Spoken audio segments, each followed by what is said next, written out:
예, 어느 교회 학생이 그 요나와 큰 물고기라는 그림책을 가슴에 안고 버스를 기다리고 있었습니다.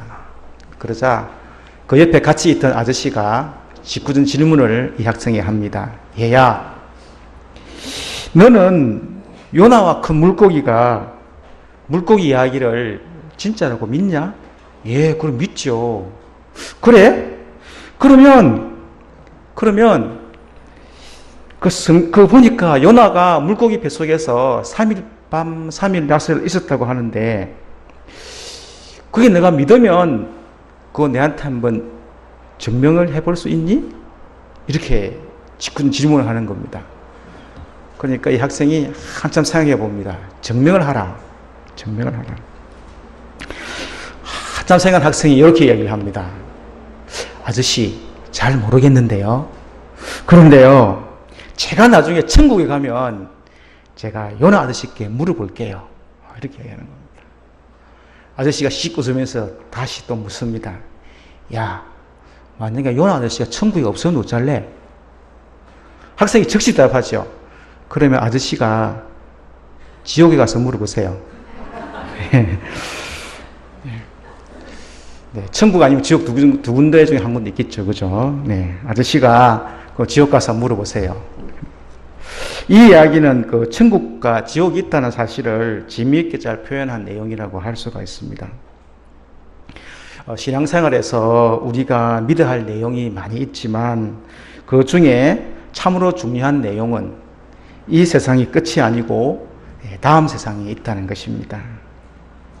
저는 이것이 신앙생활의 핵심이라고 생각을 합니다.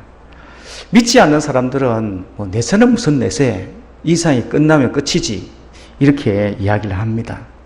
그렇지만 성경은 그렇게 말하고 있지 않습니다. 고린도전서 15장 16절에 제가 띄워놨습니다만 제가 읽어보겠습니다. 고린도전서 15장 19절에 만일 그리스도 안에서 우리가 바라는 것이 다만 이 세상의 삶뿐이면 모든 사람 가운데 우리가 더욱 불쌍한 자이라. 세 번역에 보게 되면 모든 사람 가운데 가장 불쌍한 사람일 것입니다. 이렇게 말씀을 하고 있습니다. 이 세상에서 끝나면, 그러니까 내세가 없고 천국이 없고 이 세상이 끝나면 믿고 있는 우리가 이 세상에서 가장 불쌍하다는 것입니다. 이 세상의 삶만 바라고 신앙생활을 한다 그러면 우리는 정말 불쌍한 사람입니다. 신앙생활의 축복은 내세에 있는 것이고 우리가 천국에 들어가서 영원한 복을 누리며 산다는 소망을 가지고 신앙생활을 해야 한다는 것입니다. 저는 우리에게 이 축복이 없다면 정말 힘듭니다. 신앙생활 하는 거 정말 힘듭니다. 네. 힘들게 신앙생활 할 필요가 있느냐는 것입니다. 이 세상에서 신앙생활 잘한다고 뭐 특별하게 잘 사는 것도 아니고요.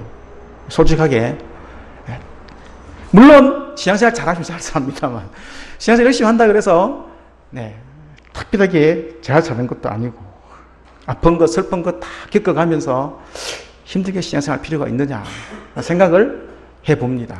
정말 천국이 없다 그러면 우리가 바라는 소망은 저 천국이지 않습니까? 살기 위해서 우리가 말씀에 순종하는 생활로 인해서 행복한 성도님도 있습니다. 그러나 이 세상에서 조금 더 잘 살기 위해서 신앙생활을 한다면 또한 그것 또한 의미 있는 신앙생활이지만 신앙생활의 진정한 축복은 이 세상을 떠났을 때 주님이 예비하신 영원한 나라에 산다는 것을 우리는 확실히 믿고 있다는 것입니다. 사도 바울은 이 믿음이 확고했습니다. 오늘 5장 1절 말씀 우리가 본문 내용도 다 같이 다시 한번 읽어보겠습니다. 만일 땅에 있는 우리의 장막짐이 무너지면 하나님께서 지으신 집 곧 손으로 지은 것이 아니요 하늘에 있는 영원한 집이 우리에게 있는 줄 아노라. 아멘. 땅에 있는 장막집이 딱 무너지면 하늘에 있는 영원한 집이 우리에게 있다는 것입니다. 8절 말씀에 보게 되면 더 적극적으로 사도 바울은 말씀하고 있습니다. 우리가 담대히 원하는 바는 차라리 몸을 떠나 주와 함께 있는 그것이라. 무슨 말씀이냐면 지금 현세의 삶을 떠나서 주님이 계신 영원한 나라에 들어가고 싶다는 것이 사도 바울의 소망이요 고백입니다. 그런데 문제는 우리가 그 나라를 갖다가 가본 것도 아니고 보지도 못했다는 겁니다. 그냥 말씀을 믿고 있을 뿐이죠. 사도 바울처럼 우리도 확신을 가지고 그 나라를 소망하며 살아가야 되는데, 그 나라를 소망하며 신앙생활을 해야 되는데, 우리는 자꾸만 눈에 보이는 세상의 장막집을 바라보게 됩니다. 하늘에 있는 영원한 집을 소망하며 살아가야 되는데 세상에 대한 장막집이 더 크게 보이고 더 좋은 것입니다. 그래서 영원한 집, 하늘에 있는 영원한 집을 소망하는 이 믿음에서 자꾸 약해질 때가 있습니다. 그러나 우리가 그 나라를 믿고 소망을 가지고 살아가기 위해서는 우리는 먼저 하나님의 말씀에 대한 믿음을 가져야 됩니다. 그 천국에 대한 소망은 결코 이성으로 생각하고 바라볼 것이 아니라 하나님의 말씀에 대한 믿음으로, 믿음의 차원으로 바라봐야 된다는 것입니다. 오늘 7절 말씀에 보게 되면 오늘 말씀에 이는 우리가 믿음으로 행하고 보는 것으로 행하지 아니하느니라라고 말씀하고 있습니다. 성경은 분명히 천국이 있고 그 다음에 지옥이 있다는 것을 분명하게 말씀하고 있습니다.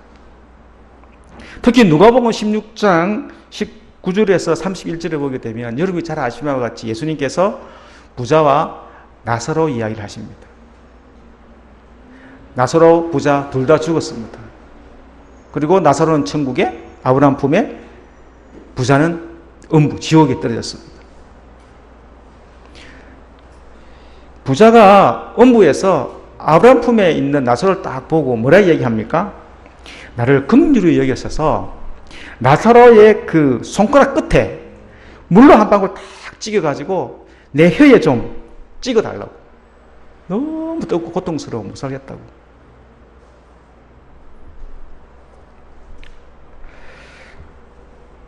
성도 여러분, 천국이 있는 줄 믿습니다. 네, 천국이 있습니다. 십자가에서 돌아가실 때 예수님께서 한편에 선 강도에게 뭐라 그러십니까? 내가 오늘 나와 함께 낙원에 있으리라. 낙원에 있으리라. 요한복음 14장 2절과 3절에 내가 너희를 위하여 저소를 예배하러 간다. 저소를 예배하면 다시 와서 너희를 내게로 영접하여 나 있는 곳에 너희도 있게 하겠다고 예수님은 말씀하고 있습니다. 사도 바울은 오늘 본문에서 영원한 집이 있음을 분명히 말씀하고 있습니다. 우리가 미리 가볼 수는 없지만 그러나 하나님의 말씀은 그 나라를 분명하게 증거하고 있습니다. 우리의 믿음은 성경의 말씀을 믿는 것입니다. 성경이 말하고 있는 하나님의 나라를 믿는 우리는 이 장막집이 무너지면 우리 모두는 다 그 나라에 가게 될 줄 믿습니다. 두 번째, 우리가 그 나라를 믿고 소망을 가지고 살아가기 위해서는 성령이 주시는 하나님 나라의 확신입니다. 5절 말씀해 보게 되면 곧 이것을 우리에게 이루게 하시고 보증으로 성령을 우리에게 주신 이는 하나님이시니라고 했습니다. 이 말씀은 성령님께서 하나님의 나라를 믿고 확신할 수 있도록 역사하신다는 것입니다. 성령께서 우리가 하나님의 자녀임을 확증하십니다. 자녀가 되었으면 우리는 하나님의 상속자가 됩니다. 그러므로 하나님의 자녀인 우리가 하나님으로부터 받는 상속은 다름 아닌 하나님의 나라 천국입니다. 성령께서는 이 사실을 확신시키며 우리도 하늘나라에 대한 소망을 갖게 하십니다. 여러분이 잘 아시는 바와 같이 스데반 집사가 순교할 때 잘 아시는 바와 같이 어떻게 순교합니까? 그가 순교할 때 그는 성령이 충만해서 하나님의 나라를 보았습니다. 그리고 하나님 우편에 서 계신 예수님을 보았습니다. 그리에 그는 자기를 돌로 쳐 죽이는 저들을 위해서 이렇게 기도하죠. 이 죄를 저들에게 돌리지 마옵소서. 그는 그 기도를 하면서 그 하나님 나라에 들어갈 수가 있었습니다. 성령님은 우리에게 예수님을 구주로 믿게 할 뿐 아니라 그 나라가 우리에게 예비되어 있다는 사실 또한 믿도록 역사하십니다. 그러면 하나님 나라에 들어간다는 사실을 믿고 확신한 우리가 신앙생활을 할 때 어떤 자세로 그러면 신앙생활을 해야 되느냐? 먼저 보는 것으로 행하지 않아야 됩니다. 오늘 7절 말씀에 우리가 보는 것으로 행하지 아니한다 이렇게 말씀하고 있습니다. 영원한 하나님의 나라에 갈 것을 확신하는 사람은 이 세상이 전부인 것처럼 살고 있지 않습니다. 그 반대로 하나님 나라를 확신하지 못하는 사람은 내 눈에 보이는 대로 삽니다. 이 세상이 전부인 것처럼 이 세상에 올인합니다. 세상 말로 몰빵한다는 거죠. 권력에, 물질에 올인합니다. 오늘 오전에 목사님 말씀하셨습니다만 돈에, 인맥에 올인합니다. 그러나 영원한 하나님 나라에 갈 것을 확신하는 성도들은 천국에다 초점을 딱 맞춥니다. 천국에 초점을 맞춥니다. 여러분은 물질에 올인합니까? 안 그러면 천국에 올인합니까? 저는 양쪽 다 합니다. 이렇게 하시는 분 있습니까? 네. 분명히 말씀하십니다. 예수님은. 두 주인을 섬길 수 없다고. 제가 오늘 우리 중고등부 예배 시간에 우리 설교 시간에 그렇게 이야기했어요. 지금 출애굽기를 하고 있는데요. 하나님의 말씀에 대해서 우리가 하나님의 말씀에 순종할 것이냐, 안 그러면 세상의 말에 귀를 기울여서 그쪽으로 갈 것이냐, 그건 여러분의 선택에 달렸다. 그랬습니다. 선택에 달렸다. 우리는 종종 하나님의 말씀보다는 눈에 보이는 세상 일에, 세상 말에 더 휘둘려 갑니다. 왜? 하나님의 말씀은요, 그대로 가려고 하면 세상적인 거하고 계속 충돌되거든요. 오늘 제가 거룩이라는 걸 가지고 제가 잠깐 말씀을 드렸는데요. 중고등 학생들에게 거룩은 분별이다. 분별. 구별됩니다. 그랬거든요. 세상과 구별되면 거룩인데 세상적인 말 듣고 세상적으로 가면 그건 똑같은 사람 된다. 그렇죠. 하나님을 믿는 성도는 세상 것과 구별되어야 된다는 거. 세상에 올인하게 되면 하나님부터 멀어질 수밖에 없다는 거죠. 여러분, 천국을 소망하는 사람은 세상에 올인하지 않습니다. 세상에 올인하지 않습니다. 어디에 올인해야 됩니까? 천국에 올인해야죠. 천국에. 저는 구랑교회 성도님 모두가 영원한 하나님의 나라에 들어갈 것을 확신하면서 보이는 것을 행하지 않고 믿음으로 천국에 초점을 맞추어 사는 성도님들 모두가 되시기를 소원합니다. 두 번째는 주님이 기뻐하는 삶으로 살아가야 됩니다. 오늘 9절 말씀에 보게 되면 그런즉 우리는 몸으로 있든지 떠나든지 주를 기쁘게 하는 자가 되기를 힘쓰노라 이렇게 말씀하고 있습니다. 주를 기쁘게 하는 자, 우리가 언제 부모님을 기쁘게 합니까? 자식이 언제 부모님을 기쁘게 합니까? 철들면 하죠. 그죠?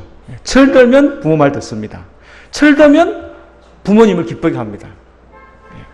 철들다는 말이 무슨 말입니까? 자식이요, 부모님의 은혜를 아는 겁니다. 이제 부모님의 은혜가 이거구나. 부모님의 사랑을 느낄 때 이제 철이 든다는 거죠. 그때 부모님을 기쁘게 합니다. 반대로 한번 돌려볼게요. 우리가 언제 하나님을 기쁘게 합니까? 언제? 내가 하나님 은혜를 알 때. 하나님을 기뻐하는 삶은요, 그냥 안 됩니다. 똑같습니다. 자식들이나.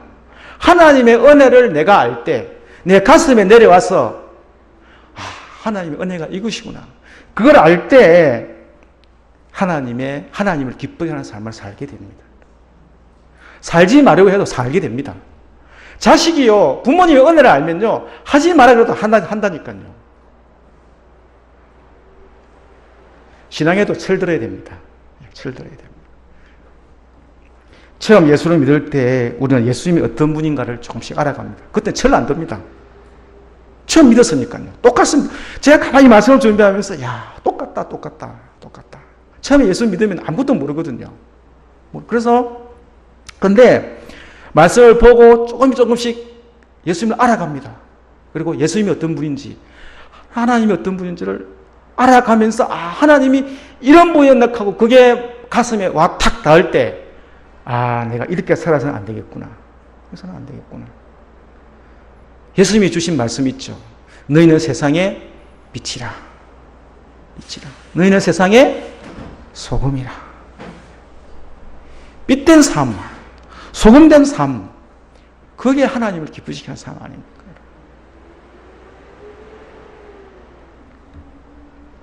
수요 성경 공부가 왜 중요하냐? 제가 자주 말씀드리죠.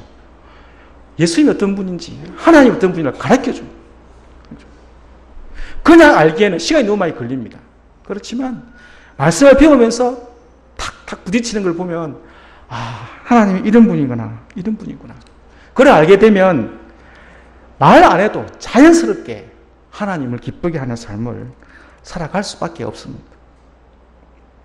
천국의 확신을 가진 성도는 이 세상을 살아갈 때에도 주님께서 부르시면 그냥 언제든지 예약하고 갑니다. 기쁘게 갑니다.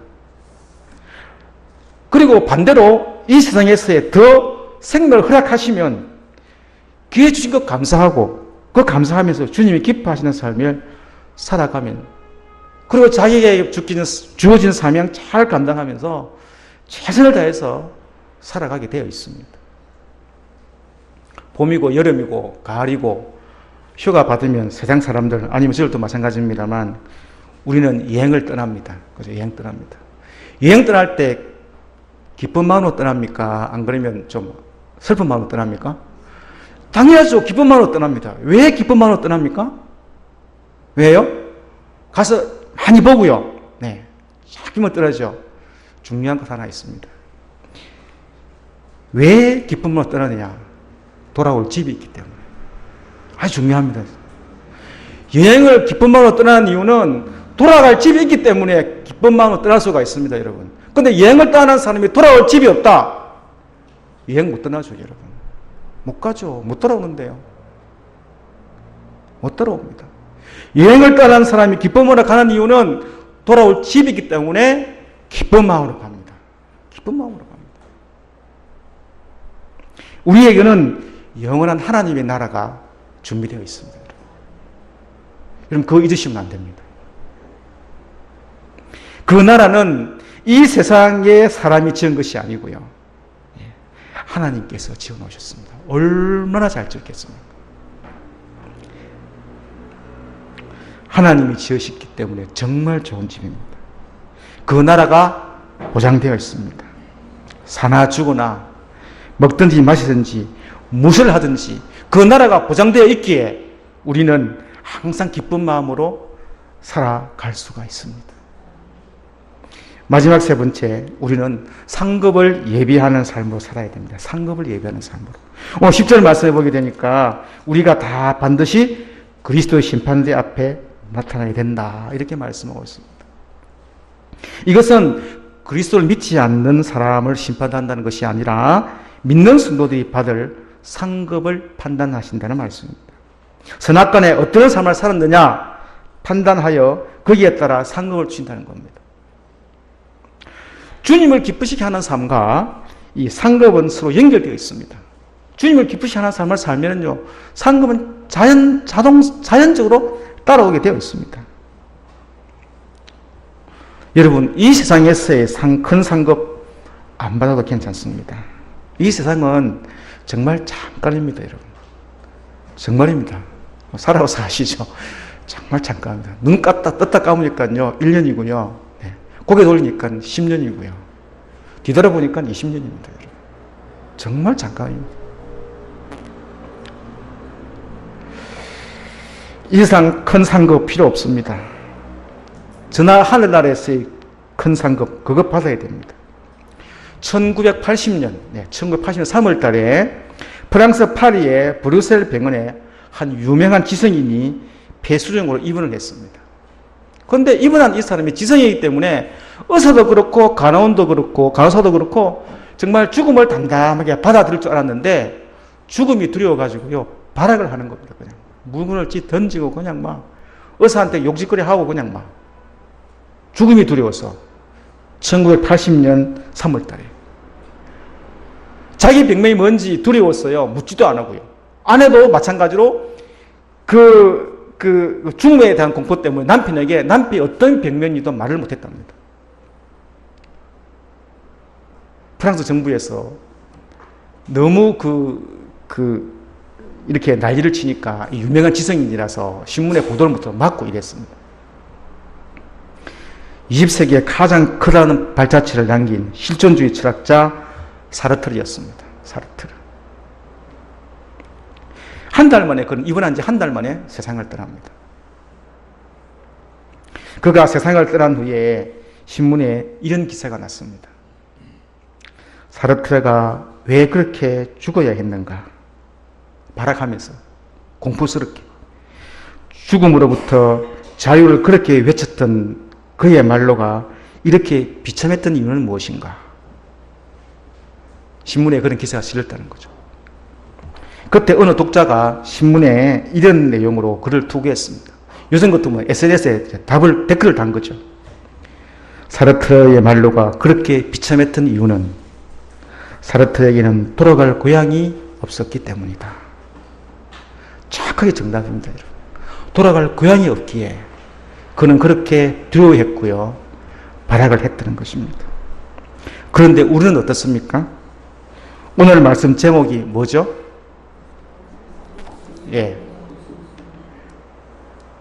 우리가 항상 웃을 수 있는 이유. 이 제목 여러분 다른 데서 보신 적 있습니까? 문화상품권 나갑니다. 어디서 봤죠? 네, 교회 문에 있습니다. 맞습니다. 나중에 제가 드리겠습니다. 정말입니다. 교회 1층에 보게 되면 이제는 전도 캠페인을요, 옛날에는 뭐 이렇게 전도를 나눠주면 그렇게 안 합니다. 안 하고요. 광고로 나갑니다. 광고로. 큰 광고로. 교회마다 이제 저 캠페인이 붙어 있어요. 똑같은 게 붙어 있어요. 조금씩 다르게 붙어 있거든요. 우리가 항상 웃을 수 있는 이유.